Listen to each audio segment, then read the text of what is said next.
Saiza. Sino ka? Nasaan ako? Anong lugar to?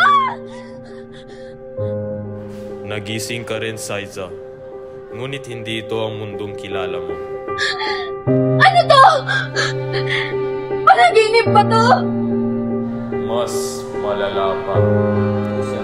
Nandito ka sa gilid.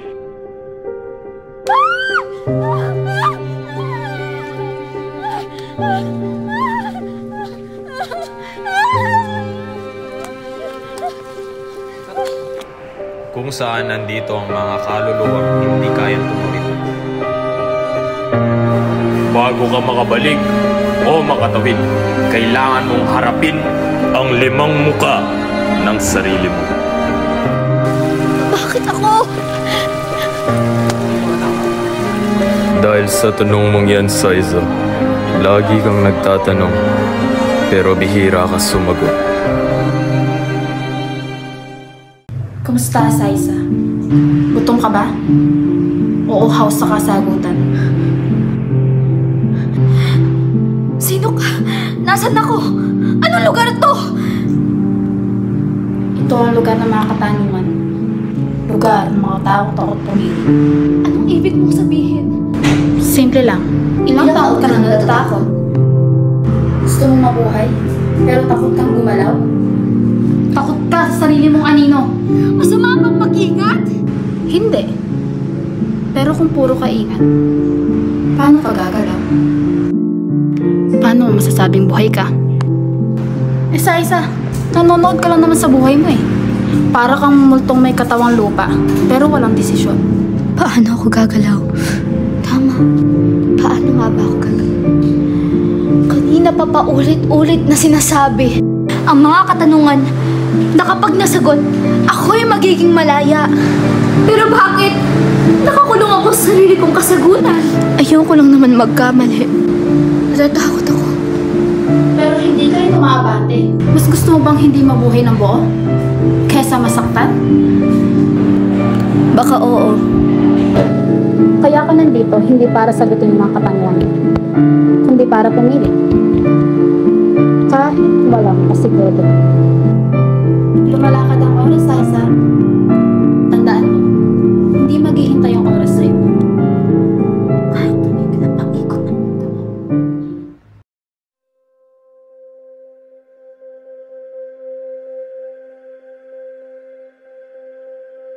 Saiza, sa wakas, nakaharap mo rin ako. Ako yung galit mong kinikimkim. Ako yung sigaw na pinipigilan mong ilabas. Ako ang ikaw kung di ka natakot. Hindi ako violente. Hindi ako ganon! Hindi mo lang inaamin. Tinitiis mo lahat. Pinapalampas. Ngumingiti kahit gusto mong sumigaw. Araw-araw kang sinasaktan ng mundo. Pero wala kang ginagawa. Hindi ka tumatanggap.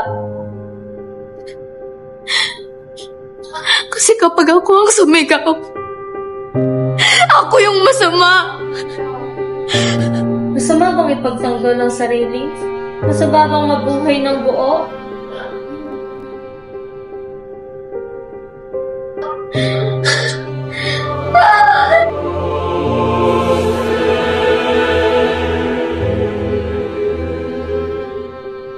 Ngayon, ipakita mo kung sino ka! Hindi mo kailangang manalo, pero kailangan mong pumili! Maging tahimik o maging totoo! Mas pipili mong masaktan kaysa makalangtan, di ba? Oo! Kasi kapag wala na akong nanalo, parang wala na ako!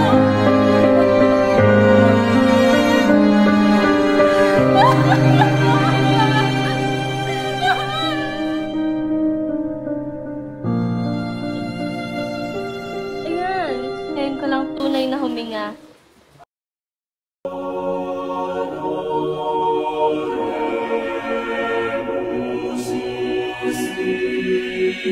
Saiza, may alok ako. Bibigyan kita ng bagong buhay. Lahat ng kontrol, yaman at kapangyarihan. Isang mundo kung saan ikaw ang Diyos. At ang kapalit?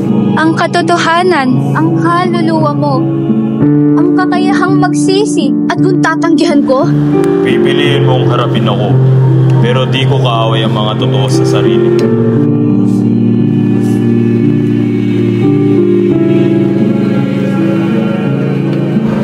Isang araw, iiyak ka rin sa mga panalangin hindi mo na kayang sabihin totoo. At kapag dumilim na ang lahat, ako lang ang makikita mong liwanag. At ako ang sagot sa katahimikan ng huling tanong mo. Hindi ako parusa. Ako ang hustisyang matagal mo nang iniiwasan. Masarap magkunwaring di mo alam ang totoo. Pero sa dulo, walang dahilan ng pagiging duwag. Kung mamamatay ako sa totoo, mas pipiliin ko yon kaysa mabuhay sa kasinungalingan.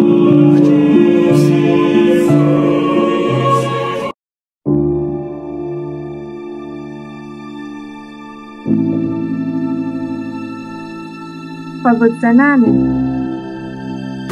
Oo. Paulit na lang lahat. Pero andito ka pa rin, hindi ka sumuko. Hindi ko alam kung may patutunguhan pa to. Hindi mo kailangan alamin ang lahat. Minsan, sapat na yung handa kang magpatuloy. Anong meron dyan? Hindi ko din alam eh. Pero, hindi natin malalaman kung hindi natin pupuntahan. Tara? Tara.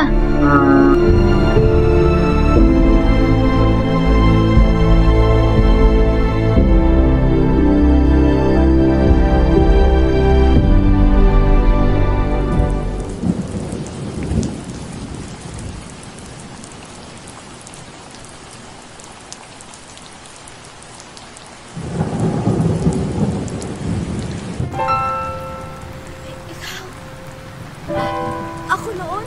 Ako yung ikaw. Bago ka natakot. Bago mo tinaruan ang sarili mong huwag maramdaman. Bago mo nilimot kung anong mahalaga sa'yo. Ang dami kong inago.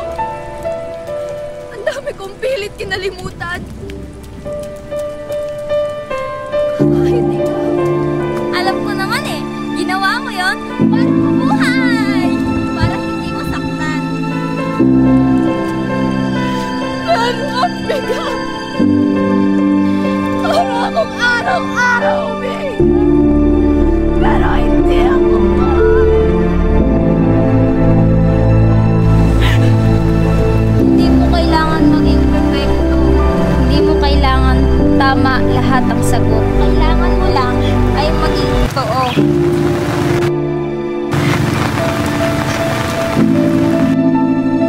Paano? Sabihin mo ako!